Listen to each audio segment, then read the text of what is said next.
গোমাতা হত্যার প্রতিবাদে মহকুমা শাসককে ডেপুটেশন। আগামী 7ই জুন বকরি ঈদ, এই ঈদ উপলক্ষে বিশ্ব হিন্দু পরিষদ ডেপুটেশন মহকুমা শাসককে।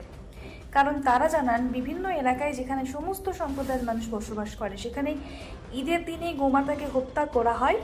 খোলা জায়গায় বিভিন্ন নর্দমা দিয়ে গোমাতার সেই রক্ত প্রতিটি এলাকায় পৌঁছে যায়। তারই প্রতিবাদে আজ রামপুরহাটে বিশ্ব হিন্দু পরিষদের তরফ থেকে একটি গণডেপুটেশন দেওয়া হয়।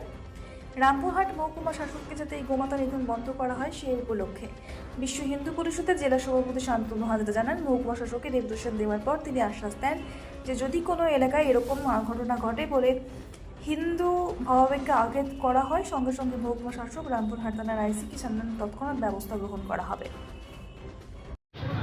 আপনারা সকলেই জানেন, আগামী 7 তারিখ বকরি ঈদ উপলক্ষে প্রত্যেক বছরই বিভিন্ন মহল্লাতে গোমাতার নিধন করা হয়।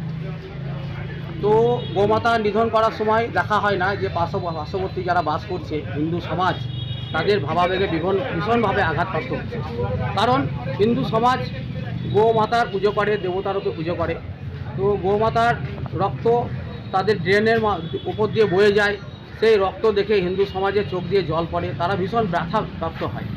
তো বিশ্ব হিন্দু পরিষদ এই বিষয়টার উপর নজর রেখে আজকে রামপুরহাট মহকুমা সাহেবকে একটা ডেপুটেশন দিল, যেন এই বিষয়ের উপরে ওনারা আলোকপাত করেন এবং ভবিষ্যতে যেন হিন্দু সমাজের চোখের জল না পড়ে সেই বিষয়টা যেন উনি লক্ষ্য রাখেন। এই জন্য ওনারাকে আমরা একটা স্মারকলিপি জমা দিলাম। কী প্রতিশ্রুতি দিল আপনাকে? উনি বললেন কোনো মতেভাবেই এইভাবে এই বিষয়টা আর করতে দেওয়া যাবে না। কোনোভাবেই যদি ওই সমাজ যদি গো হত্যা করে ওপেন বা হিন্দু সমাজের প্রতি কোনো রকম যদি ভাবাবেগে আঘাত লাগে, আপনারা আমাদের ডাইরেক্ট জানান, ফোন করে জানান, রামপুরহাটের আইসি সাহেবকে ফোন করে জানান, তৎকালীন ব্যবস্থা নেওয়া হবে। উনি প্রতিশ্রুতি দিয়েছেন আমাদের।